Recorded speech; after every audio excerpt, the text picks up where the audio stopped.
அஸ்ஸலாமு அலைக்கும் ரஹமத்துல்லாஹி பரகாத்துஹு.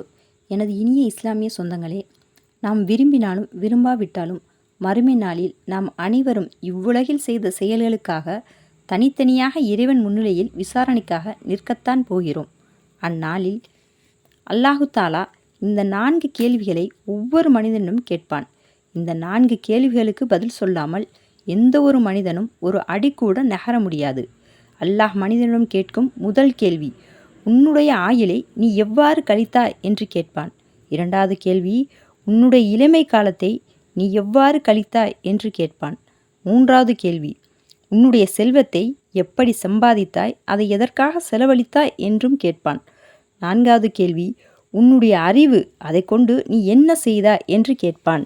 மறுமையில் இந்த 4 கேள்விகளுக்கும் பதில் சொல்லும் பாக்கியத்தை அல்லாஹு தாலா நமக்கு தந்தருள்வானாக. ஆமீன். இது போன்ற ஹதீஸ்களை தெரிந்து கொள்ள நமது சேனலான தீன் வாய்ஸ் என்ற சேனலை உங்கள் மனம் விரும்பினால் சப்ஸ்கிரைப் செய்து கொள்ளுங்கள். அஸ்ஸலாமு அலைக்கும் ரஹமத்துல்லாஹி பரகாத்துஹு.